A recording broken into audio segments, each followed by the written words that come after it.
Hello मेरे प्यारे साथियों, कैसे हो? मैं आशा करता हूं कि आप सभी मस्त होंगे और अपनी पढ़ाई में सभी व्यस्त होंगे। आज आपको हिस्ट्री के इंपॉर्टेंट क्वेश्चन करवाए जाएंगे जो अभी तक एग्जाम में पूछे जा चुके हैं, इसलिए प्लीज वीडियो को पूरा देखना है, चैनल को सब्सक्राइब लाइक जरूर करना है। ठीक है, फर्स्ट क्वेश्चन आपका देखिए, हड़प्पा सभ्यता का सर्वाधिक मान्यता प्राप्त काल है। इन हड़प्पा सभ्यता का सर्वाधिक मान्यता काल कौन सा है? तो 25 ईस्वी से लेकर 1750 ईस्वी पूर्व। ठीक है, इसका राइट आंसर हो जाएगा। वन लाइन से भी क्वेश्चन होंगे। ठीक है, इसके बाद देखिए, सिंधु घाटी सभ्यता में घोड़े के अवशेष कहाँ मिले? सिंधु घाटी में जो घोड़े के अवशेष मिले वो कहाँ पे मिले? सूर कोटदा। ठीक, इसका राइट आंसर हो जाएगा। ठीक है, सिंधु घाटी सिंधु घाटी स्थल कालीबंगा किस प्रदेश में? राजस्थान में हो जाएगी। और कौन सा जिले में हो जाएगी? हनुमानगढ़ में। ठीक है, ये आपको ध्यान रखना है, हनुमानगढ़ इसका राइट आंसर हो जाएगा है। इसके बाद देखिए, किस पदार्थ का उपयोग हड़प्पा काल की मुद्राओं के निर्माण मुख्य रूप से किया गया है? तो इसका राइट आंसर सेल खेड़ राइट आंसर हो जाएगा। ठीक है, इसके बाद देखिए, हड़प्पा घाटी सभ्यता किस युग की है? तो इसका राइट आंसर हो जाएगा कश्यप युग। इनका कश्यप युग की है। सिंधु घाटी सभ्यता के लोगों का मुख्य व्यवसाय क्या था? तो वे व्यापार करते थे। ठीक है, हड़प्पा सभ्यता के निवासी थे, शहरी थे। ठीक है, सिंधु घाटी सभ्यता के घर किससे बने होते थे? ईंटों से बने होते थे। हड़प्पा वासी किस प्रदेश के उत्पादन में सर्वाधिक प्रथम था? तो कपास में हड़प्पा सभ्यता की जो उत्पादन सबसे ज़्यादा करते थे वो कपास का करते थे। ठीक है, ये आपको ध्यान रखना है। इसके बाद देखिए, हड़प्पा सभ्यता का सर्वप्रथम खोजकर्ता कौन था? यानी हड़प्पा सभ्यता की जो खोज हुई थी तो किसने की थी? दयाराम सयानी ने 1921 में। ठीक है, कब की गई थी? 1921। ठीक है, इसका राइट आंसर हो जाएगा। इसके बाद देखिए, सिंधु घाटी सभ्यता का पंत नगर या बंदरगाह कौन सा है? तो लोथल इसका राइट आंसर हो जाएगा। इसके बाद देखिए, पैमाना की खोज ने यह सिद्ध कर दिया था कि सिंधु घाटी के लोग माप और तौल से परिचित थे। यह खोज खा गई थी, ये लोथल में की गई थी। ठीक है, इसके बाद देखिए भैया, मोहनजोदड़ो को किस एक अन्य नाम से और जाना जाता है? तो मर्तकों के टीले के नाम से भी से जाना जाता है, आप सभी जानते हैं। हड़प्पा सभ्यता का प्रचलित नाम क्या था? सिंधु घाटी की सभ्यता। ठीक है, कपास का उत्पादन सर्वप्रथम सिंधु क्षेत्र में हुआ था, जिसमें ग्रीक यूनानी के लोगों ने किस नाम से पुकारा था? तो इसका राइट आंसर हो जाएगा सीनेड। ठीक है, सीनेड इसका राइट आंसर हो जाएगा। सिंधु घाटी सभ्यता जानी जाती है अपने नगर नियोजन के लिए, जानी जाती है नगर नियोजन के लिए सिंधु घाटी सभ्यता को जाना जाता है। ठीक है, इंपॉर्टेंट पॉइंट है सभी। इसके बाद देखिए, सभी पूछे गए किससे ने। इसके बाद देखिए, भारत में खोजा गया सबसे पहला पुराना शहर था। भारत में चांदी के उत्पादन के प्राचीनतम साक्ष्य मिलते हैं। कहाँ से मिलते हैं? तो हड़प्पा संस्कृति से मिलते हैं। ठीक है, हड़प्पा में एक उन्नतम जल प्रबंधन प्रणाली का पता चलाया था, तो धोलवारी ने। ठीक है, हड़प्पा सभ्यता की खोज की गई थी 1921 में की गई, दयाराम सैनी के द्वारा की गई थी। हड़प्पा की मिट्टी के बर्तनों का सामान्यतः किस रंग का उपयोग किया जाता था? लाल रंग का प्रयोग किया जाता था। ठीक है, ये भी आपको ध्यान रखना है। सिंधु घाटी सभ्यता के विकसित अवस्था में किस स्थल में घरों कुओं के अवशेष मिले हैं? तो ये मिले मोहनजोदड़ो में। ठीक है, कहाँ मिले? मोहनजोदड़ो में। ठीक है, इसके बाद देखिए भैया, सिंधु घाटी सभ्यता की खोज सिंधु घाटी सभ्यता की खोज निकलने में जिन दो भारतीयों का नाम जुड़ा हुआ कौन कौन से हैं? ये सिंधु घाटी सभ्यता की जो खोज की गई थी उसमें दो व्यक्तियों के नाम जुड़े, कौन कौन से हैं? तो दयाराम सैनी हो जाएंगे और राखलदास बनर्जी हो जाएगा। ठीक है, रंगपुरम जहाँ हड़प्पा की समकालीन सभ्यता है तो हो जाएगी सौराष्ट्र। ठीक है, हड़प्पा एवं मोहनजोदड़ो के पुरातत्व खुदाई की प्रारंभ कौन थे? Sir John Marshall. ठीक है, किसी भी पुरुष किसी भी पशु की आकृति जो मोहर पर मिलती है, जिससे ज्ञात होता है कि सिंधु घाटी या मोसोपोटामिया की सभ्यता के मध्य व्यापारिक संबंध थे, तो वो हो जाएंगे बैल। ठीक है, राइट आंसर हो जाएगा। ये सभी क्वेश्चन एग्जाम में पूछे जा चुके हैं अब तक। ठीक है, इसके बाद देखिए, हड़प्पा के लोगों की सामाजिक पद्धति कैसी थी? उच्च समाजवादी। ठीक है, हड़प्पा सभ्यता के लोगों की सामाजिक जो पद्धति थी कैसी थी? तो उच्च समाजवादी थी। ठीक है, हड़प्पा सभ्यता के अंतर्गत हल से जोते गए खेती के साक्ष्य कहाँ मिले हैं? हड़प्पा सभ्यता के अंतर्गत हल से जोते गए खाते के जोतने के साक्ष्य कहाँ मिले वो आपको बताना है। ठीक है, इसका राइट आंसर कालीबंगा सिंधु सभ्यता की ईंटों का अलंकार किस स्थान से मिलता है? तो कालीबंगा से मिलता है। ठीक है, हनुमानगढ़ में पड़ती है। ठीक है, मोहनजोदड़ो कहाँ स्थित है? सिंधु में स्थित है। इसके बाद देखिए, सिंधु सभ्यता में बृहत स्नान गृह पाए जाते हैं, तो मोहनजोदड़ो में पाए जाते हैं क्योंकि वहाँ पे बड़े बड़े स्नान गृह होते थे। ठीक है, इसके बाद देखिए, हड़प्पा कालीन स्थल में अभी तक किस धातु की प्राप्ति नहीं हुई है? तो लोहे की प्राप्ति नहीं हुई है। किसकी नहीं हुई है? लोहे की। इसके बाद देखिए, किसी पशु के अवशेष सिंधु घाटी सभ्यता में प्राप्त नहीं हुए, तो गाय के नहीं हुए। ठीक है, भारत में सबसे अधिक संख्याओं में हड़प्पा युगन स्थलों की खोज किस प्रांत में हुई थी? तो गुजरात में हुई थी। कहाँ पे हुई थी? गुजरात में। ठीक है, ये भी आपको ध्यान रख के चलना है, इंपॉर्टेंट पॉइंट है सभी। इसके बाद देखिए, किस हड़प्पा कालीन स्थल में नृत्य मुद्राएं वाली स्त्रियों की कश्यप मूर्ति प्राप्त होती है? तो होती है मोहनजोदड़ो। राइट आंसर हो जाएगा मोहनजोदड़ो। ठीक है, हड़प्पा वासी किस धातु से परिचित नहीं थे? तो लोहा से परिचित नहीं थे। हड़प्पा के लोग किससे परिचित नहीं थे? लोहा से। किसी हड़प्पा काल स्थल में युग सावधान का साक्ष्य मिलता है? तो लोथल में मिला है। पूर्व वैदिक ऋगुवैदिक संस्कृति का काल किसे माना जाता है? 1500 से लेके 1000 के बीच का माना जाता है। ठीक है, इसके बाद देखिए, इसके बाद उत्तर वैदिक काल संस्कृति का काल माना जाता है 1000 से 600 की ईस्वी पूर्व में माना जाता है। ठीक है, आर्य शब्द का शब्दाधिक अर्थ क्या होता है? श्रेष्ठ कुलीन होता है। इन आर्य शब्द का शब्दाधिक अर्थ होता है ना, श्रेष्ठ कुलीन होता है। किस फसल का ज्ञान वैदिक काल के लोगों को नहीं था? तो तंबाकू का इसका ज्ञान नहीं था। किस फसल का ज्ञान वैदिक काल के लोगों को नहीं था? तो तंबाकू का ज्ञान नहीं था। उत्तर वैदिक काल के वेद विरोधी और ब्राह्मणी विरोधी धार्मिक अध्यापकों को किस नाम से जाना जाता था? तो श्रमण के नाम से जाना जाता था। ठीक है, सभी अच्छे क्वेश्चन, इंपॉर्टेंट क्वेश्चन है। ठीक है, इसके बाद देखिए, वैदिक गणित का महत्वपूर्ण अंग क्या है? यानी वैदिक गणित का जो महत्वपूर्ण अंग है वो क्या है? सुविल्य सूत्रु। ठीक है, ये भी आपको ध्यान रखना है।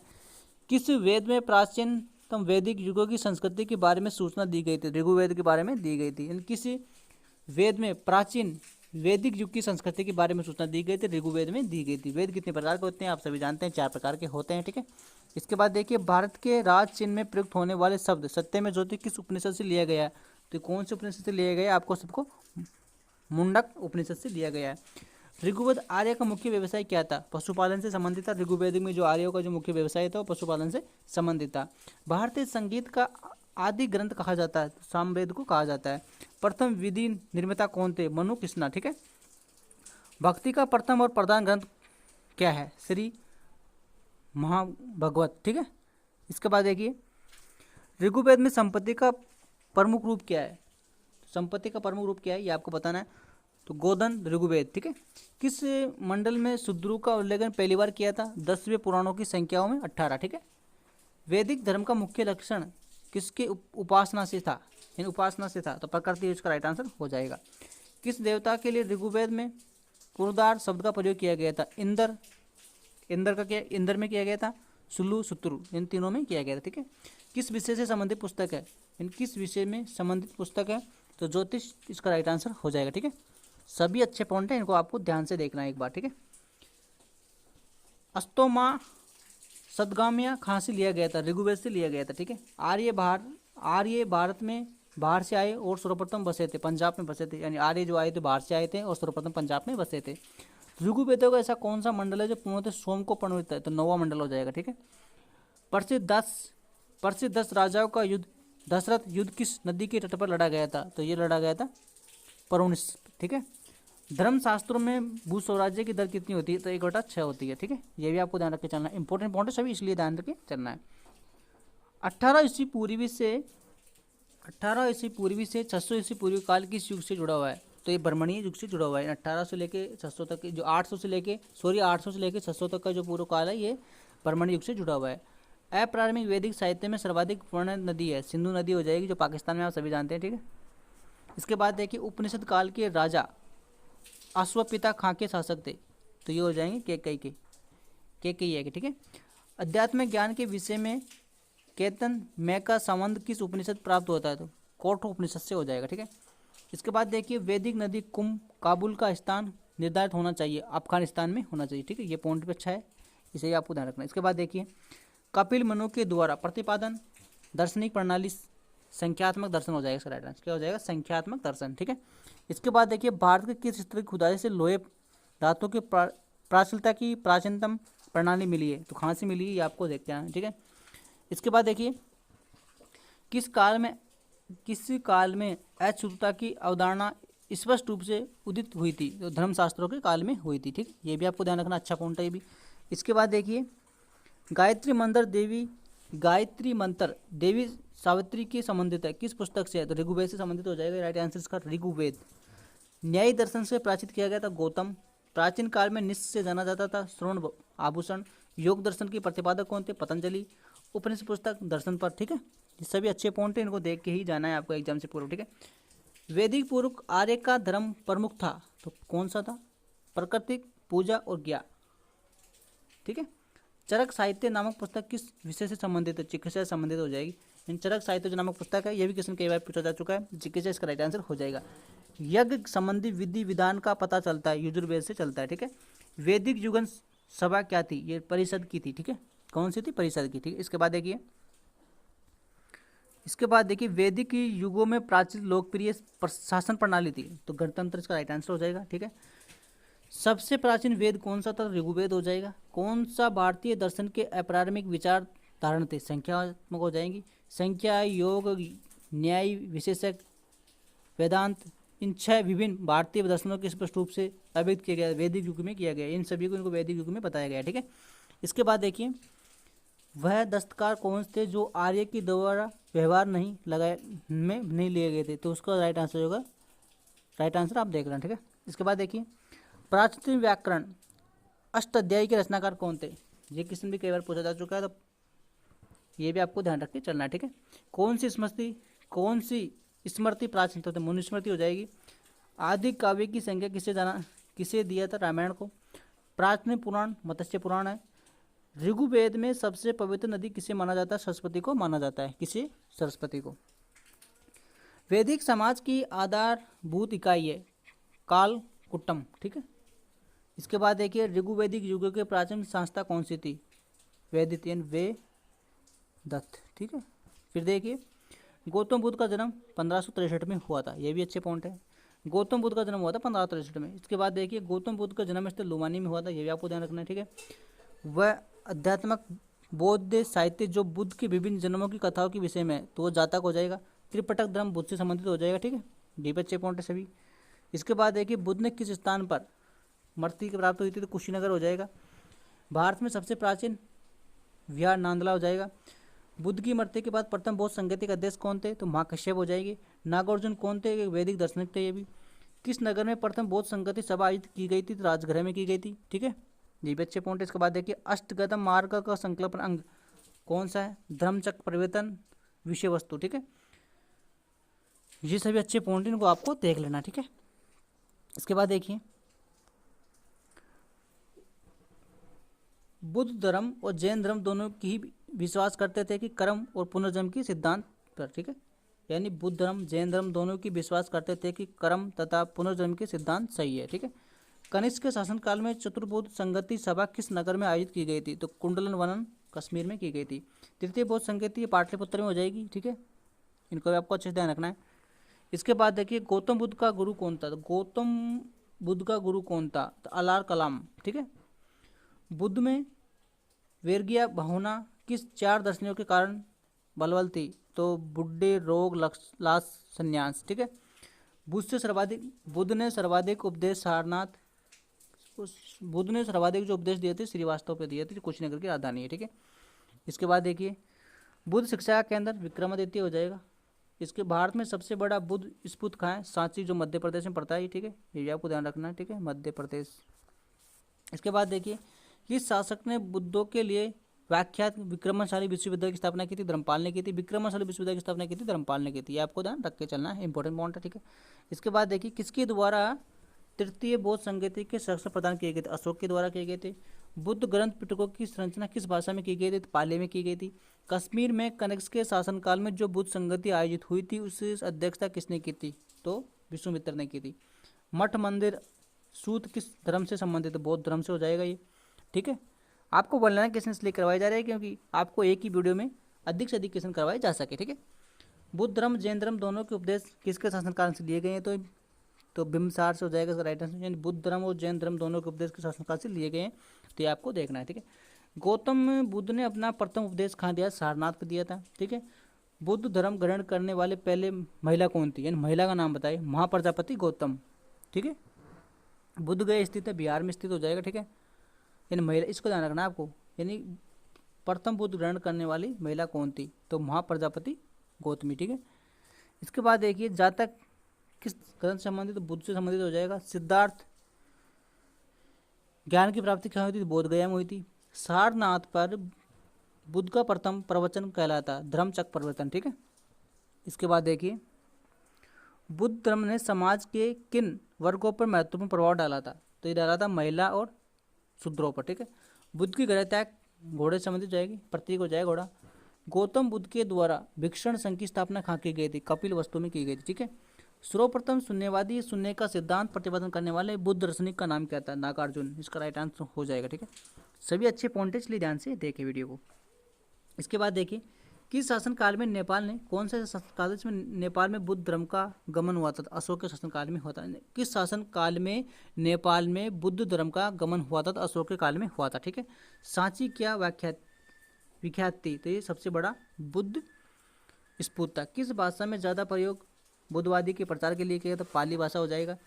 किसे एशियन की रोशनी कहा जाता है? द लाइट ऑफ एशिया कहा जाता है, गौतम बुद्ध को कहा जाता है। ठीक है। महावीर स्वामी जी का जन्म कहाँ हुआ था? महावीर का जन्म किस क्षेत्रीय गोत्र में हुआ था? तो ये हो जाएगा जात्रक में। ठीक है। जात्रक इसका राइट आंसर हो जाएगा। महावीर की माता कौन थी? त्रिशला इसका राइट आंसर हो जाएगा। ठीक है। महावीर की माता का नाम था त्रिशला। ठीक है, क्या था? त्रिशला। इसके बाद देखिए महावीर का मूल नाम वर्धमान हो जाएगा। महावीर की मृत्यु कहाँ हुई थी? पावपुरा में हुई थी। जैनियों की पहले तीर्थकार कौन थे? ऋषभद्रदेव थे। ठीक है, ये भी अच्छा पॉइंट है। इसके बाद देखिए जैन परंपराओं के अनुसार, जैन की जो परंपराओं के अनुसार जैन धर्म में कुल कितने तीर्थकार थे? तो 24 तीर्थकार हो जाएंगे। ठीक है। परंपराओं के अनुसार महावीर कौन से तीर्थकार थे? तो 24 पे हो जाएंगे, यानी महावीर का नंबर था 24वां। ठीक है, ऐसे 24 तीर्थकार होते हैं। ठीक है। जैन धर्मों के अनुसार स्त्री की रचना, पालन पोषण, सर्वभूमिका सत्य से हुई थी। जैन समुदाय में प्रथम विभाजन के श्वेतांबर संप्रदाय के संस्थापक कौन थे? स्थूलभद्र। ठीक है। जैन तीर्थकार परशुनाथ के द्वारा प्रतिपादन 4 महावर्त महावीर स्वामी ने 5 महावर्तों के रूप में किया, जो इसे ब्रह्मचारी कहा गया। ठीक है। इसके बाद देखिए भगवान महावीर का प्रथम शिष्य कौन था? यानी भगवान जो महावीर थे उनका जो प्रथम शिष्य था वो कौन था? जमला। ठीक है। त्रिरत्न सिद्धांत, सम्यक धारणा, सम्यक चित्रण, सम्यक ज्ञान जिस धर्म की महिमा है वो जैन धर्म की, ये सभी जैन धर्म के अंदर आते हैं। ठीक है। देलवाड़ा के जैन मंदिर का निर्माण किसने करवाया? चुकले शासकों ने करवाया था। ठीक है। मौर्य साम्राज्य की स्थापना किसने करवाई थी? चंद्रगुप्त ने करवाई थी। मौर्य साम्राज्य की स्थापना करवाई थी चंद्रगुप्त मौर्य ने करवाई थी। ठीक है। इसके बाद देखिए मौर्य साम्राज्य में प्राचीन मुद्रा का नाम क्या था? तो इसका हो जाएगा पर्ण। ठीक है, क्या हो जाएगा? पर्ण। इसका राइट आंसर हो जाएगा। अशोक का उत्तराधिकारी कौन था? अशोक के बाद में कौन आया था? इसके बाद में होगा कुलाण। ठीक है। मुद्राक्षी का लेखक कौन था? विशक दंत। व्यक्ति कौन था? इसका नाम देवानी प्रियदर्शना भी था। तो मौर्य सम्राट अशोक। कौटिल्य चाणक्य किसके प्रधानमंत्री थे? तो हो जाएगा चंद्रगुप्त। ठीक है। इसके बाद देखिए कलिंग विजय के उपरांत अशोक मान ने किस धर्म को अंकर किया था? तो बौद्ध धर्म इसका राइट आंसर हो जाएगा। चंद्रगुप्त के शासन विस्तार में किसने मुख्य रूप से मदद की थी? चाणक्य ने की थी चंद्रगुप्त के शासनकाल में। ठीक है। चंद्रगुप्त की चाणक्य ने शासन की थी। ठीक है। सांची किस काल में मूर्तिकला का निरूपण हुआ था? तो बुद्ध के शासनकाल में हुआ था। ठीक है। सम्राट अशोक की वह पहली पत्नी कौन थी जिसने उसको प्रभावित किया था? यानी सम्राट अशोक की वह पहली पत्नी कौन थी जिसने उसको प्रभावित किया था? करुवक्का। ठीक है। इसके बाद देखिए अशोक ने अपने सभी अभिलेखों की रूपरेखा को किस प्रकृति का प्रयोग किया था? तो मागादी का प्रयोग किया गया था। फिर देखिए बिंदुसार ने विद्रोह के कुचलने के लिए अशोक को कहाँ भेजा था? तो तक्षशिला भेजा था। कहाँ भेजा था? तक्षशिला में। मैग्नीज ने भारतीय समाज को कितने श्रेणियों में विभाजित किया था? 7 में किया था। ठीक है। इसके बाद देखिए कौटिल्य के अर्थशास्त्र में किस पहल का प्रकाश डाला गया था? तो राजनीति का डाला गया था। नीतियन पाटलिपुत्र को किस शासक ने सर्वप्रथम अपनी राजधानी बनाया? तो चंद्रगुप्त इसका राइट आंसर हो जाएगा। ठीक है, अच्छा पॉइंट है सभी। इसके बाद देखिए मौर्य पाटलिपुत्र में स्थित चंद्रगुप्त का पहला मुख्य बना तो लकड़ी बनी। ठीक है। बराबर गाया जिले की गुफाओं का प्रयोग किसके शरीर में हो किया था? तो आजीविका में किया गया था। किस अभिलेख में ये संबोधित किया गया था कि चंद्रगुप्त का प्रभाव पश्चिमी भारत तक फैला हुआ है? तो ये किया गया था जूनागढ़ अभिलेख में। ठीक है। केवल वही स्तंभ जिसमें अशोक ने स्वयं के मगध का सम्राट बताया था तो भव्य स्तंभ हो जाएगा। अर्थशास्त्र का लेखक समकालीन था, अर्थशास्त्र का लेखक समकालीन था चंद्रगुप्त हो जाएगा इसका राइट आंसर। अर्थशास्त्र का लेखक समकालीन था तो चंद्रगुप्त इसका राइट आंसर हो जाएगा। ठीक है। नंद वंश के पश्चात मगध पर किस राजवंश ने शासन किया था? इसका राइट आंसर हो जाएगा मौर्य।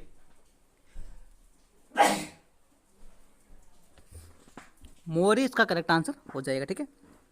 मौर्य काल में शिक्षा का सर्वप्रथम प्रसिद्ध केंद्र कौन सा था? तक्षशिला।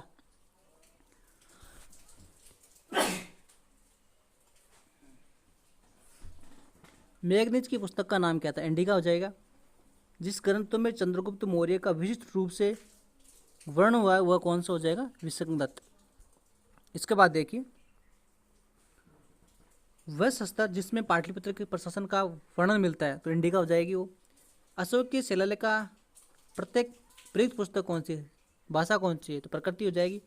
प्रथम भारतीय समाज में किसके द्वारा स्थापित किया गया था? चंद्रगुप्त मौर्य के द्वारा किया गया था। ठीक है। उत्तराखंड के अशोक ने एक शिलालेख स्थित है तो वो हो जाएगा कलसी। सांची के स्पितु अशोक। ठीक है। इसके बाद देखिए, अशोक के शिलालेखों को पढ़ने वाला प्रथम अंग्रेज कौन था? तो जेम्स प्रिंसिस हो जाएगा। प्राचीन भारत का वह प्रसिद्ध शासक जिसने अपने जीवन के अंतिम दिनों में जैन धर्म को अपनाया था, जिसका राइट आंसर हो जाएगा चंद्रगुप्त मौर्य। कलिंग के युद्ध के विजयों और क्षत्रियों का वर्णन अशोक ने किस शिलालेख में किया था? शिलालेख में किया था। ठीक है। प्रसिद्ध यूनानी राजदूत पेरिस भारत में किसके दरबार में आए थे? चंद्रगुप्त मौर्य के दरबार में आए थे। फिर नेक्स्ट क्वेश्चन देखिए, चंद्रगुप्त मौर्य ने सेल्यूकस निकटवर्ती का परिचित किया था? 305 में किया था। चंद्रगुप्त मौर्य ने सेल्यूकस को कब परिचित किया था? 305 में किया था। भारत के लिखने की कला नहीं जानते, ये किसकी भक्ति थी? मैग्नीज की थी। ठीक है। इसके बाद देखिए, मौर्य काल में गुप्तचर को क्या कहा गया था? यानी मौर्य काल में गुप्तचर को क्या कहा गया था? गुड पुरुषा। अशोक का समकालीन कहा जाता था राजा था मिस्र का। किस ग्रंथ में रुद्रों के लिए आर्य शब्द का प्रयोग किया गया था? अर्थशास्त्र में किया गया था। कौटिल्य के द्वारा रचित अर्थशास्त्र किसके अधिग्रंथ से विभाजित थी? तो 15। इस प्रकार से जो भी इंपॉर्टेंट क्वेश्चन थे हिस्ट्री के वो आपको करवा दिए गए, जो मौर्य समाज से भी थे, महावीर स्वामी से भी थे, बुद्ध से भी थे, यानी जो भी क्वेश्चन हमें मिले हैं हड़प्पा सभ्यता सभी से भी इंपॉर्टेंट क्वेश्चन आपको करवा दिए गए हैं। यानी सभी टॉपिक से लिए गए हैं जो क्वेश्चन एग्जाम में तक पूछे जा चुके हैं। इसलिए आपने वीडियो को अच्छे से देखा होगा, और जिन्होंने वीडियो को नहीं सब्सक्राइब किया तो पहले चैनल को सब्सक्राइब लाइक जरूर करें। Next video